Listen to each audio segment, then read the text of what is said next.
Sales Geek and Sales Qualia. I had a LinkedIn Live planned for today. I had this snazzy sales framework I was going to talk to you about the last couple of days in particular, as we've been working with clients and I've been communicating here on LinkedIn. One of the biggest challenges that a lot of founders, a lot of companies are feeling right now is like in the sales pipeline, you get stuck with what we call middle of the funnel sales opportunities. And a lot of times those opportunities get stuck because you're dealing with what we call buyer vampires. These are people that I joke, but very real case that they kind of suck the life out of you. And so what I was going to do today was sketch out a whole framework about how to deal with buyer vampires. And instead of doing that, um, I want to talk about something else that I've just been sensing over the last couple weeks that I think you might be feeling yourself, and maybe not everybody is feeling this, and maybe it's just some people are feeling it, but it certainly seems real. It certainly feels real, even if it's not true. And so, if you want to get some help with the buyer vampires, really easy way to do it. We have a sales kit that we just put together this week called the Buyer Vampire Sales Kit.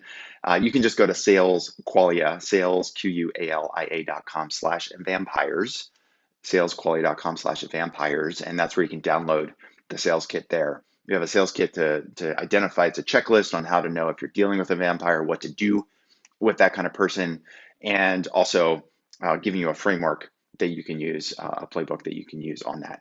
So I'm going to skip the sales framework piece, and I'm just going to talk to you about what I'm seeing and what I'm feeling out there and what I feel like other people are seeing and feeling.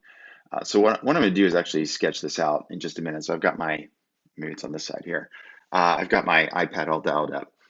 So first, let me I was just sketching out some raw notes on this. So here's what I am hearing and seeing out there. Like, we work with clients all over the world. We have clients in Europe. We have clients in obviously North America, Canada, the United States. We have clients in Australia, India, and New Zealand. We work with investors. We work with accelerator program managers. Um, a lot of people are feeling unease. They're feeling some uncertainty. They're feeling some anxiety around the general environment. And this is kind of something that maybe has been going on for more than a couple weeks, but it seems like each week that goes by, the pressure, the unease, the uncertainty, the anxiety seems to be ratcheting up a little bit more. And what I mean by that is, if we think about where have we been the last couple of years, the last couple of years have been, you know, life changing and unprecedented times that we've heard a zillion times over. Um, but the sense was like coming out of 2021, going into 2022, and again, this might not be everyone. But this is what I'm seeing. This is what I'm hearing. Coming into 2021, there was a genuine optimism, a justified optimism that like this is the year. Like we've worked through the COVID times, and while the Omicron variant was still very active in the early part of the year, the sense was like, look, this variant isn't so bad compared to what we saw in the past. Vaccination rates are up, cases are down. Serious cases are way down. Kids are back in school. We're starting to figure out the work from home thing. Some companies are coming back to the office. Some are doing hybrid. I kind of got this sense like, okay, like the COVID thing, yeah, it's still there, but like we have this justified optimism that we have shifted to this new normal, and like this is the year. Like we're gonna make this happen this year. And then stuff started to happen. Major stuff started to happen. There's the war in Ukraine started in February. And that, for obvious reasons, has caught the attention of the world. And then we moved into a place with just first high gas prices. Like, oh, gas is $6 a gallon. People are like, oh, that like we're feeling the effects of this war in Ukraine, not like the people in Ukraine, but we're certainly, okay, higher gas prices. And then inflation starts to spike 8% plus. And then we see the earnings reports for 2021, and now the Q1 earnings reports from big companies. Netflix is getting hammered, Facebook, lower than expected outcomes, Spotify, Alphabet, all of those companies, the biggest companies in the world, are reporting like things are slowing down, right? And then you see the job cuts, the headlines from Wells Fargo and my former employer, Blend, Robinhood, Better, all of these companies are cutting back on people. We're seeing this pullback, and now there's all obvious reports for like, hey, we're in for a recession. It's not even like we're in for a recession. We're probably already in the recession. Most economists would agree that we don't even know we're in the recession until we're out of it, because most recessions last on average about 11 months. And so the reason I'm sharing this with you is because again, it might not be everyone. Maybe for some of you, things are hunky-dory and hockey stick and rainbows and unicorns and all that stuff. And if it is, that's awesome. That's great. Um, but I think for a lot of people out there, at least the people that I'm talking to, there's some real anxiety about what's going on out there. And so what I wanted to do, instead of sharing the tactical sales playbook on how to deal with buyer vampires, again, you can get the sales kit at salesquality.com/vampires, plural, if you want to download the sales kit for dealing with that. Instead, what I want to do is talk about a model that I introduced way back in 2020, March of 2020. It's been almost over 2 years since I introduced this model, called the status quo fallacy, that I hope will help you understand that keeping things afloat or trying to keep status quo in the current environment is not adequate and not what you need to do. And then secondly, most importantly, what I want to do is talk to you about what actions you can be taking, what you could be doing, what you should be doing, what we are advising our clients to do each and every day. And then the third thing I want to do is invite you, if you are a B2B tech founder, with our clients, we are running 2 sessions in May coming up in the next couple of weeks. And in these sessions, what we're going to do is a full diagnostic of their entire sales process from top to bottom, everything from lead gens to mid-funnel deals through to pricing, conversions, customer success, as well as on the operation side, looking at their hiring plan, their team plans, basically doing a full assessment and a reset of where every company is right now when it comes to building repeatable, scalable sales and getting more revenue in the door, and then identifying what to work on for the next 3 months, 6 months, 12 months, so that every one of our clients has a really clear plan of action. So we're running those sessions, and I want to invite, we've got a handful of spots that I want to keep open for non-clients, folks that are B2B tech founders that are feeling kind of what I'm sharing today. And you want to get the reset. You need to know what to do. You need to get a better plan. You need to get some more clarity, some more control, some more confidence in your sales process for yourself, for your team, for your customers, for your prospects. And so we're running this session. And if you want to learn more about it, I'll talk more about it at the end of this LinkedIn Live. But if you want to learn more, you can go to salesqualia.com/roadmap, salesqualia.com/roadmap, and it's got all the details on how you can request a spot. Again, we have limited spots available because for non-clients, because this is a client event. You're going to be working with me, with our coaches, with our team, and with our clients. These are very intimate sessions that we run, and so we have to keep the group small. We do have enough capacity to add about 10 people to that group. And so we want to make sure that if you're going to be joining that group, that you're the right fit for the group, that you're the kind of person that we can help, you're the kind of team that we can help. And so if that's the case, then we'll let you know. If for whatever reason you're not a good fit, I'll politely let you know and give you some other resources. If you are a good fit, then we'll send you the Zoom link. And again, I'll talk more about that at the end. But first, I want to talk about, number one, I want to talk about what we call the status quo fallacy. Number two, I want to talk to you about what actions you could and should and need to be taking as a startup founder, as a company leader in your business. So let me just swap my cameras. So the status quo fallacy, this is something, again, I introduced this a couple of years ago, and I think it's as appropriate now as it's ever been, simply because of this sense of unease and uncertainty.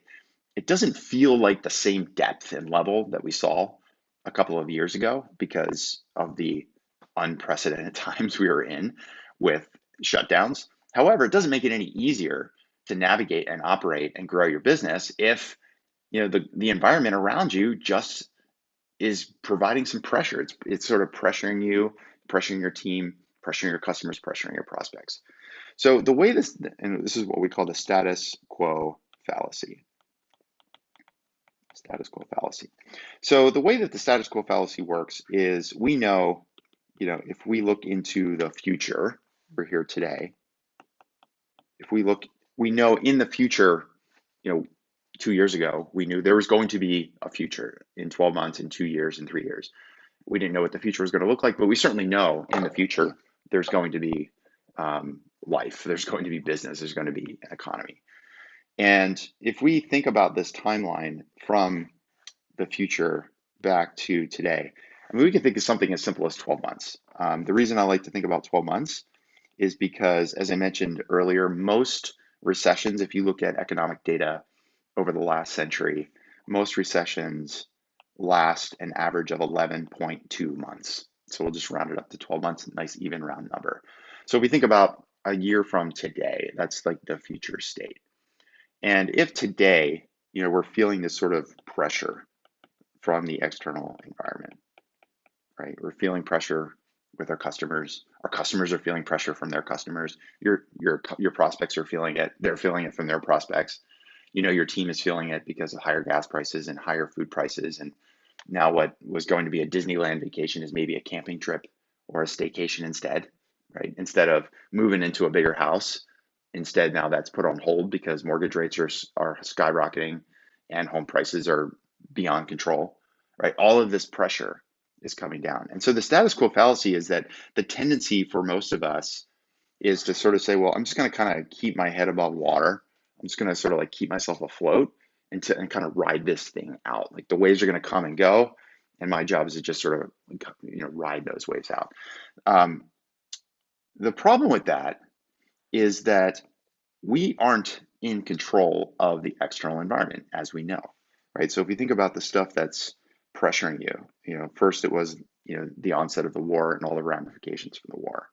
Then, so if we say, okay, well, this war thing it's like macroeconomic, it's macro global pressure, but maybe it doesn't directly affect me other than higher gas prices. Maybe I have a team in Ukraine that's helping me out. Maybe I have a team in Russia. Maybe I have customers in Europe that are kind of obviously much closer to that, so they're feeling a little bit more pressure. But overall, you're like, okay, that's cool. I'm just gonna like figure out ways to make some adjustments to the war effect, and then just keep myself afloat. Well, then we have the carry-on effects, which is increasing gas prices, and then subsequently increases in prices in general with the inflation rate as it is. And then we feel the pressure from our team because with increases in prices, there's a competitive hiring environment right now. And so just to keep the same level salary, that means we need to give an 8% salary increase for cost of living, not 1% or 2% that we may have been doing in the past. So now we're feeling salary pressure, right? And because all of this pressure that any one of us are feeling individually as a collective, that means the same kinds of people that work for you are working at your customers and they're working at your prospects. So all of your customers are feeling this pressure, this economic slowdown, these higher prices, and it keeps pushing you down. So now the fact that your customers might be looking for more favorable terms when it comes to extensions or renewals or pricing, or the prospects are looking for better deals. They want lower prices, or they're not willing to sign a 12-month contract, or maybe just in general, they're just not willing to take action with you. So what ends up happening is like every time we feel like one of these individual shocks that pressures us down, we try to figure out a way to stay afloat. But with that many waves coming in, maybe like one or two waves, we can sort of ride it out. But when there's 3 waves, 4 waves, 5 waves, and those waves become bigger and bigger and bigger, what ends up happening is that we end up forcing our way down. And we end up with this huge gap in the future over time. If we're sitting here today, right, and we say 12 months from now, because of all these pressure, we've been trying to just kind of keep ourselves afloat, even with our best efforts to stay afloat. And that's why it's called the status quo fallacy. Even with our attempts to stay afloat, what ends up going to happen, what is going to end up happening is you're going to have this huge gap between where you thought you were or where you wanted to be by staying kind of status quo and where you actually are, right? And this assumes that you're taking some kind of action. I mean, you could, of course, this is, sort of status quo as an option. I mean, another option, of course, is to do nothing, right? You could choose to do nothing at all and just ignore everything, in which case you're going to see that downward slope happen pretty fast. But at least if you're like, oh, I'm going to like kind of status quo this thing, ride it out, you're eventually going to end up at the same place down here as if you did nothing. It's just going to be a longer process to get there. And so what that leaves us with is like, well, what can we do? What should we do? And so, this is a philosophy, this is a perspective that I shared 2 years ago when I first introduced the status quo fallacy, which is what we really need to do is we need to focus, we need to have what we call focused growth, okay? And so there's kind of three phases that I think about when I'm talking to clients and I'm working with startup founders. Is number one is we need to evolve. We need to make a shift. We need to look at the types of customers that we are going after, the way that we're pricing our product, the way we're positioning our product, the way we're thinking about our sales team in general, the way that we're handling our finances and our cash flows, the way that we're talking to our own customers and prospects. We need to make some evolution. We need to evolve what we're doing. And I'm going to give you really specific strategies on that in just a couple of minutes on how you need to evolve. So evolve is step one. The second thing is then figure out how do we expand. Once we have evolved the systems, the strategies, the skills that we are using out in the marketplace, the evolution gives us a little bit of a lift. Once we see that that's working, then we can start to expand on that. We can expand on the things that are working and do more of it. So it's almost like shifting to a new way. And once we've proven that the new way works, then we can start growing the new way. And if we continue to expand, then we get to a place, the third place, which is where we emerge. And you can see, obviously, the growth curve here is slow, but then moves up. So that if you take these steps to evolve immediately, you shift how you're doing things, then you expand on top of those shifts. Then what's going to happen is in that 12-month period, after this current recession is over, and even if the recession is longer, maybe it's a 16, 18-month recession, we might already be 3, 4, 5 months into it already anyway. So a year from now, if you take these small steps, these are just small steps, very small incremental steps that you can take today, this month, next month, through the summer. You start taking these small incremental steps now. The shift to get on the correct line, the growth line that you want to be on, this is the growth line, versus the survival line, which is probably not even survival, because if you're that far out and you're that far below the curve, it's going to be hard to make that gap up. If you want to be on the growth line, all you have to do is make some small shifts. And if you make those small shifts now, that becomes the basis by which you can then expand. And then the expansion becomes easier because you have the right strategies, the right systems, the right skills in place for you and your team, so that it allows you to expand faster. And that's where you can emerge out of this current situation of unease or uncertainty or potentially anxiety if you're feeling it. Now, again, I don't know if everybody's feeling this. I'm just basing my perception of this based on observations, talking with clients all across the world, and the clients telling me what they're hearing from their customers and their prospects. This is from talking with investors every week. This is from talking to program directors at accelerator programs that are out there. So this is what I'm hearing. It may not be everyone, but maybe it's you. And if you're feeling this, I just want you to know you're not alone. You're not the only person that's feeling the uneasiness, the uncertainty, the anxiety. And the way to work through this is just like we worked through it 2 years ago. Like, we have experience dealing with uncertainty and uneasiness and anxiety. It's not the same as 2 years ago, but it resembles it a lot. And it requires us to lead. It requires us to take action. It requires us to lead our team, lead our customers, lead our prospects, lead our market, lead our family, lead our partners, lead ourselves. If we take that action, if we use what we've learned over the last couple of years to be a leader and take the lead, then that's what we're going to do. That's what's going to enable us to emerge out of this better. Because if you made it through the last 2 years, you've got tons of experience with this kind of experience, right? So that's the first model. This is the status quo fallacy and why you need to take action, not just try to keep your head above water and ride it out. And the actions are small now, which will lead to expansion later, and then it will allow you to emerge out of this economic and global uncertainty ahead of where the rest of the competition is going to be.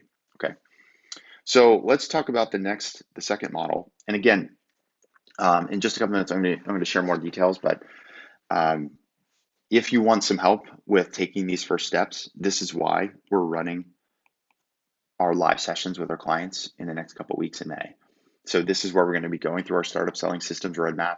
This is going to be assessing exactly where every client that we work with is in terms of lead generation, filling the funnel, converting deals, managing deals through the pipeline, how they're pricing, how they're implementing, what the customer success needs to be to retain those customers, resell to them, upsell to them even in some cases.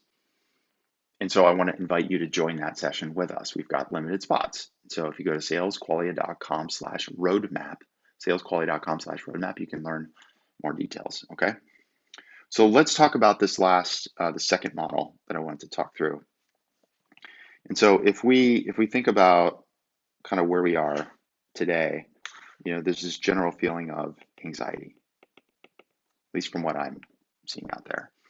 And whenever there's a sense of anxiety, whether it's around the business or just life in general, I think what ends up happening from a human standpoint is a couple of things. One is we start to feel scattered, right? It's hard to concentrate when you're feeling anxious. You're trying to figure out what to do next. You're trying different ideas.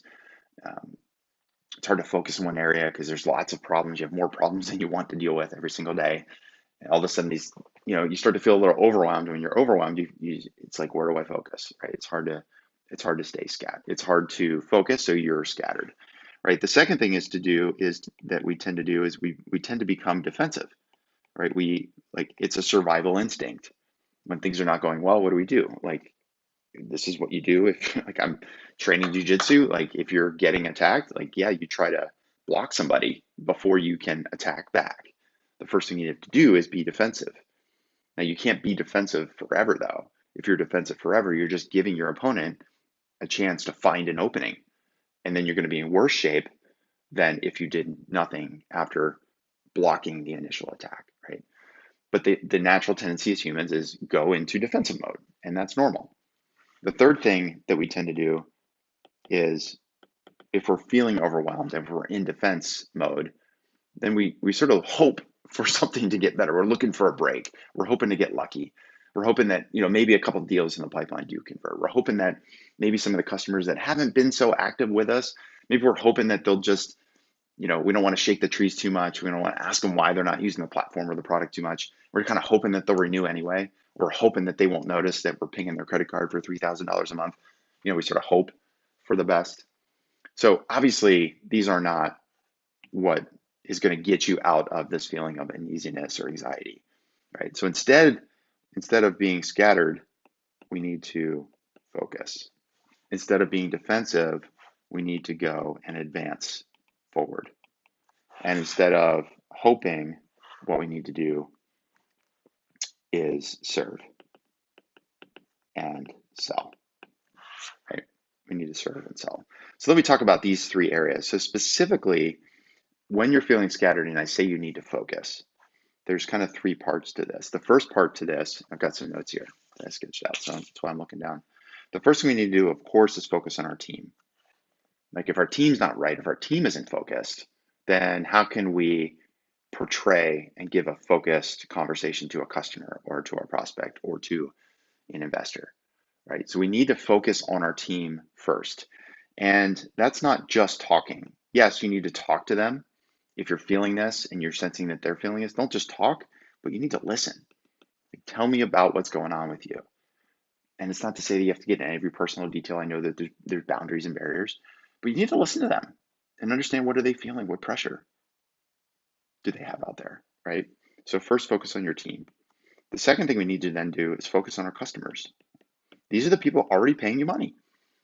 That's the best place to go continue to get money. And it's also the best place to go get more money, which we'll talk about in the advanced piece in just a minute. Okay. So you need to talk to your customers and ask them, like, what do you need?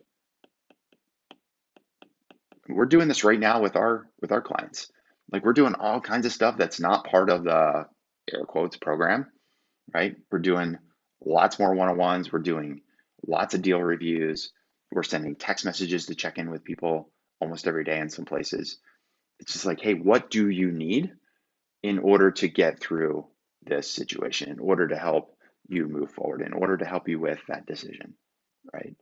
The more you focus on your customers, the more confidence you're going to get, because you know you're helping those people and they're going to feel confidence knowing that you're out there looking out for them, right? And the third thing we need to focus on is our niche. Like, who do we best sell to. Instead of going wide, we don't want to go wide. Instead, this is the time to go even more narrow. I had a one-on-one call, a strategy session with one of our clients the other day, and they had a really simple graph that showed the number of countries where they had customers, and then they also had another axis was their product line. Their product is built so that as customers have success with one part of the product, then they move to another and another, and every time they move with the new part of the product, it's an upsell opportunity. And so, they had, one or two customers that were, clearly on the path and upselling. And then they had other countries where they had, like one or two customers working on the same baseline product. And they said, what should we do? I said, the first thing you need to do is cut that off. You don't need to sell to any more countries. You don't need to scatter yourself any further. You don't have to deal with more different kind of nuances around every single marketplace that you're selling into. Instead, what you need to do is, it's really simple. Let's make sure that these customers are happy and good and look for even more opportunities to sell to them. And like all your growth, even if you don't sell to any more customers, if all you do is focus like hell on those customers to make sure they get results, every time they get results, guess what? You have history that those clients are going to grow with you. Like you've got, for them, millions of dollars in revenue just sitting there, even if they don't have any new customers. So just focusing on that niche. In some cases, just focusing on your customers, but don't have this feeling like I gotta go wider. If I'm feeling scattered, then I gotta go sell to more. I gotta spray and pray. I gotta batch and blast. No, now's the time to focus. Okay. So focus on your team, focus on your customers, focus on your niche. Now let's talk about the advanced piece over here. So instead of being defensive, it's okay to, you can't just automatically go on attack. You got to figure out what's going on here. And now that you're resetting and figuring out what's going on based on that new information, based on that new environment, is where you then say, okay, let's pick our places to advance. And the three places we need to advance right now, number one is cash flow. That's one place. The second place is your active deals or your pipeline. We need to advance the deals of the pipeline we already have. And the third is we need to advance our outreach. And this is in that order, right? So by cash flow, what I'm referring to specifically, this is where you go back to your current customers. Let's secure those renewals. Let's secure those extensions. Let's make sure that we have them retained. Let's show them how we can help them even more. It's 8 times easier to keep a customer and grow a customer than it is to get a new one. So if we're scattered, we're like, okay, we have a couple customers, we got some customers, we got some revenue, we're doing a couple $1 million. Let's go find a bunch more because I'm afraid of what's going on. We got to go grow. Like, what's going to happen? While you're out here trying to get new, you might forget a little bit about what's back here, even with the best team and the best systems. So let's double back and focus our cash flow on our customers. Let's get the retention. Let's lock that retention in. Let's lock in the renewals. Let's start looking for resells and upsells, right? Just like this team down here. They don't have to go get 100 new customers this year. Like just focus in on the places where you've had success, and let's go grow just from there. So first place is your cash flow. The second is advancing your deals in your pipeline. You've already put in the work. You've gotten the leads in your pipeline. You've qualified those deals. You've probably done some product demos. You've got some levels of interest from some companies. Again, instead of like, okay, we got to get more leads. Like, no, let's just advance the opportunities that we have. Now, that does mean that you have to re-qualify those deals, because just like we saw 2 years ago, when things slow down, budgets may be shifting, initiatives may be slowing or moving out or put on hold. People might be moving around. That key person that was your product champion all of a sudden isn't there because they moved companies or they decided to step out of the workforce altogether. So just because you have a deal in the pipeline that you qualified back in February doesn't mean that that's still a qualified opportunity 2 months later. You got to go back and re-qualify them, make sure you know what's real and what's not. And once you know what's real, then focus like heck on those and get them over the line now. And for the other deals that are facing some trepidation, that's where you got to show some flexibility. Maybe it's offering a paid pilot as a starting point before you try to sell the whole thing. So re-qualifying your deals, looking for the now deals versus the later deals, right? In some cases with our clients, one of the things we're doing every day at this point, we're doing what we call daily deal reviews. So pretty much every day, I've been on the phone with a client going through active opportunities and breaking them down and looking to requalify, looking for action items, looking for gaps, so we can figure out who the now people and the later people are. You've got to do this yourself. Just don't assume that your salesperson's got it or that your salesperson's doing it. Like, as a founder, you got to do this and say, look, nothing personal. This is just about the process. We got to make sure that if we're going to advance sales, we got to figure out which of these deals are real, which ones aren't, which ones can we convert in the next couple months. Okay, so that's advance with your deals and your pipeline. And the third thing we've got to do is advance our outreach. And by advancing our outreach, what I'm talking about is going out to market. So if you've done a good job, let's remember, we're going to focus on a niche. We're going to find where we've had successful customers. We're going to find where our customers are willing to renew and extend and pay even more money to upsell and resell. We're going to look at where are the best deals in our pipeline right now, which kinds of companies, which kinds of deals are the ones that are moving forward despite the general uneasiness or uncertainty or anxiety out there. All of that is information. It's like bootstrapping a model. You have the data to say, this is the niche. These are the types of customers. These are the types of deals that we have a chance to convert. So let's laser focus our outreach.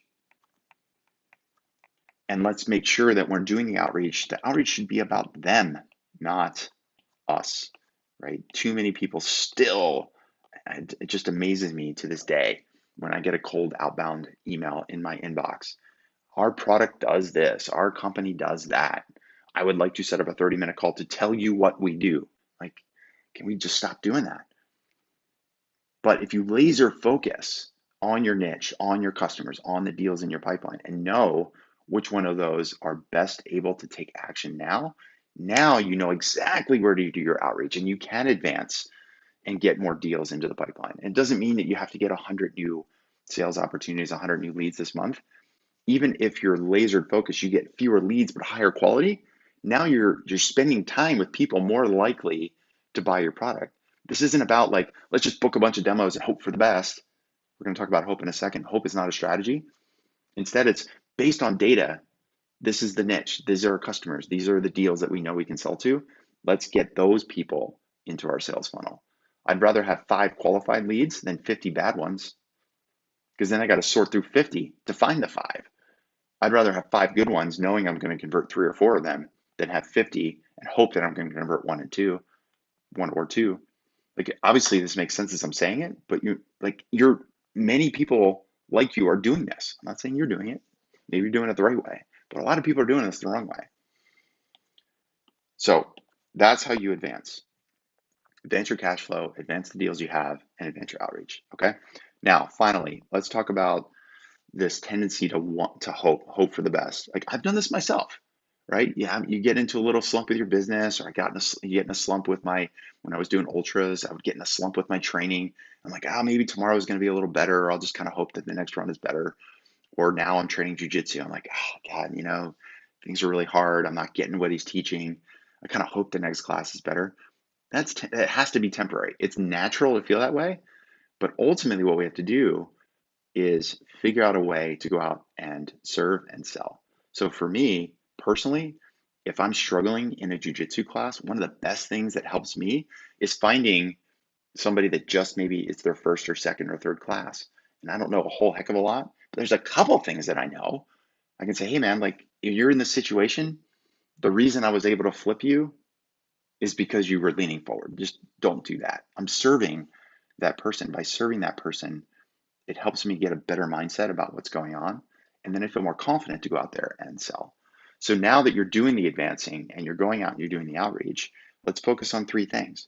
Number 1, we need to communicate. Number 2, we need to educate. And number 3, we then need to navigate. Navigation, I mean, this is the reason I did the whole sales kit around buyer vampires. which again, you can get at salesquality.com/vampires, plural, vampires, plural, because a lot of times we have to navigate up into the organization, not just sell to the middle, which I'll talk about in a minute. So you go to salesquality.com/vampires, you can go grab that sales kit.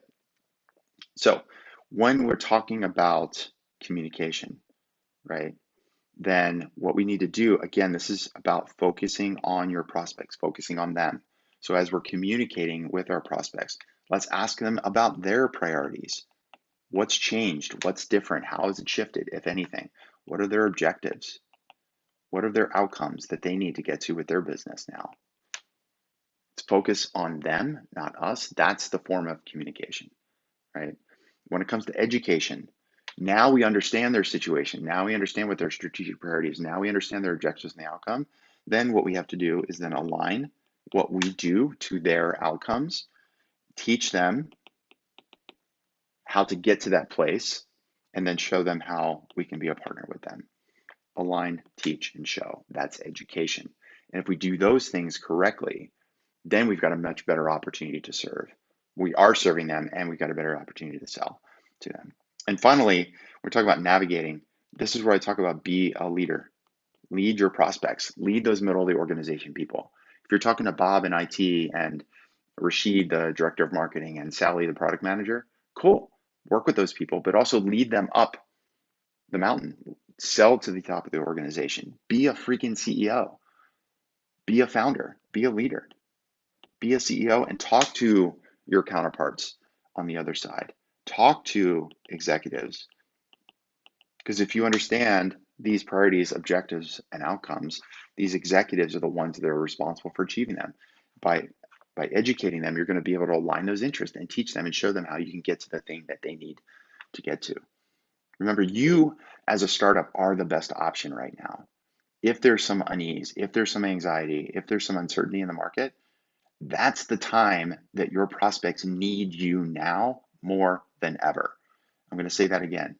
You as a startup, as a small company, are the best option for your prospects and your customers to solve their problems. Do you want to know why? Because you are flexible, number one. If they need some kind of integration, guess what? You could probably turn that around in 2 days. If they go ask Microsoft or Oracle to do that, how long is it going to take for that to show up in the product roadmap? You can be fast. Yeah, I can meet today. I can meet tomorrow. Let's hop on another call, right? You don't have to wait 3 weeks for the product manager at big Fortune 500 company to be available to answer the product questions. No, let me get my co-founder right now. My co-founder can be available 2 o'clock today. You can be fast. You can be flexible. You can be fast.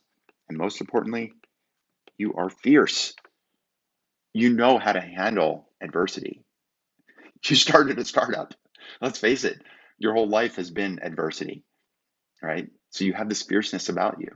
So if you show that fierceness, you show that confidence, you show how fast and flexible you can be, you are going to be the best option to serve and sell to your prospects. Because if you don't do these things, if you're just hoping, right? If you hope that, oh, I'm going to focus on product right now, I'm going to double back, focus on the product, and then come back and sell when people are ready. Or, hey, here's what we'll do. We'll launch a new product. Maybe that will be the thing that people will buy. Or, oh, you know what? Let's just focus on marketing right now. Let's get lots of content out there and then hopes that some of those people will become leads. That's marketing, not selling. You need to sell first, market later. Or worse, you know what? Here's what we're going to do. We're going to hire the sales unicorn. We're going to hire a salesperson to come in and help us navigate through this. I know it's going to be expensive. I know it's a highly competitive environment, but I was introduced to this guy. I was introduced to this gal who told me that they've got 20 years of industry experience. They can just step right in and deal with the deals in the pipeline and get us new leads and use their Rolodex. And in the next couple months, we're going to get a bunch of deals and a bunch of revenue and everything's going to be fine. Do you know why they call them a sales unicorn? Because they don't exist. They're fictional. It's imagination. It's a myth. That's why they're called the sales unicorn. They don't exist. Because even if you do find that stellar salesperson that's going to be able to step in and sell your product, you're selling to other companies in an anxious, uneasy, uncertain environment. It's going to take 6 months, 9 months for you to see the effects of that person sourcing deals, converting those deals into opportunities, converting those opportunities into customers, converting those customers into revenue. It's going to take 6 or 9 months. Guess what? In 6 or 9 months, like 6 to 9 months from now, you're going to be all the way down here. And you're going to be hoping that that person you hired today is going to be able to like save you. It ain't going to happen. This is about you taking the action. When you're feeling action, or when you're feeling anxiety, that's the time to take action. Instead of anxiety, what I want you to do is take action. Focus on your team, your customers, your niche. Advance your cash flow, your deals, and your outreach. And then serve and sell by communicating, educating, and navigating. If you do these things, you will come out ahead. You will stay above the line. You won't be just riding it out and slowly drowning so that a year from now you have a gap that you can't make up. Instead, you're going to be evolving, expanding, and emerging. So when this next phase of the world is over, we just finished a 2-year phase, maybe we're going to be in another 2-year phase. If you do these things, you're going to be in a much better position to emerge out of this with growth, beat your competition, and most importantly, make the impact that you set out to make. So that's what I had to share. I think it's just more important to share this than a couple of, sales frameworks on how to, navigate the organization. Okay. So let me go back here just to wrap up. So covered a lot of ground. I was planning to do like a 10-minute LinkedIn Live today and just show a quick model and get you on your way. But the more I thought about it as I was preparing for today's live, the more I just felt like I had to get this out there. Again, maybe I'm crazy. Maybe it's just our clients. Maybe it's just the investors we talk to. Maybe it's just their customers and just their prospects. And maybe it's not anyone else. But I get a feeling it's more than just them. And I get a feeling if you're feeling this, it's definitely more than just you. So what I wanted to do is share with you exactly why you need to take action. Don't just try to ride this out. You've got to break the status quo fallacy and grow by evolving, expanding, and emerging. And then following through on that playbook I just laid out. When you're feeling anxious, take action. When you're feeling scattered, you need to focus. When you're feeling defensive, find ways to advance. And instead of hoping, take action to serve and sell. If you do those things, you're going to work out ahead. And then finally, if you want some help with this, as I said, we're running a session. This is the actual worksheet, the diagnostic we use with all of our clients. It's broken out by revenue level. So every revenue level that a startup is in, there's a different set of systems and strategies. And so this is the ideal time. If things haven't gone the way you want them to go so far this year, now's the time to reset and focus, figure out what exactly you need to do in order to grow out of this in the next 12 months. And if maybe you're one of those people, things are just going great and it's awesome, cool. Let's make sure you're doing the right stuff faster. Either way, you're going to step out ahead. So for every revenue level, we're going to do a diagnostic of each selling system to figure out if you're red, yellow, or green. Red is bad, yellow, green is like, no, we're fine. We do this with all of our clients. Our clients are going to be there in that session with you. So you're going to see exactly the same stuff that we teach our clients. And coming out of there, then you're going to have a specific plan of action to know what you and your team need to do over the next 3 months, the next 6 months, the next 12 months to get to that place and emerge out of this thing ahead. So if you want to join us, like I said, there's about 10 spots we're going to have available because this is a client event, clients first. We focus on them. And we want to make sure everybody that joins us has personal attention. And the only way for us to do that is to make sure we keep this small enough so that when I'm there, our coaches are there, our team is there, that we have enough capacity to give everybody the personal attention that they want and they need in order to build this sales plan of action for you and your company. So if you want to join that session and request a spot, go to salesqualia.com. Just do this one more time. I'll just type it here on my screen. Make it really easy. So salesqualia.com/roadmap. You go to that page, you'll see another video from me, a couple bullet points explaining what the session's about. I've already described for you all the details. Then you can click and reserve your spot. We're running the session twice for different time zones on different days because we have clients all over the world, clients in Europe, clients in Asia, clients in Australia, New Zealand, and of course here in North America. So there's different options. Regardless of where you are in the world, there's a time that fits. And if for some reason a time doesn't fit, set the alarm and either get up early or drink some coffee and stay up late. You don't want to miss this session. If you're able to join and we preview to join, then you're going to want to be there. So that's what I got. Kind of glad I did this. I feel a little better because I felt like if I don't share this out there and people are, sensing this and I'm not sharing it with them, then I will have been doing them a disservice. So that's it for now. Thanks for listening. Thanks for watching. Hope to see you at the roadmap session. And if you need some more help, send me a DM. If you're watching this on LinkedIn, shoot me an email, scott@salesqualia.com, and we'll do everything we can to help you. All right, that's it for now. Talk soon. See ya.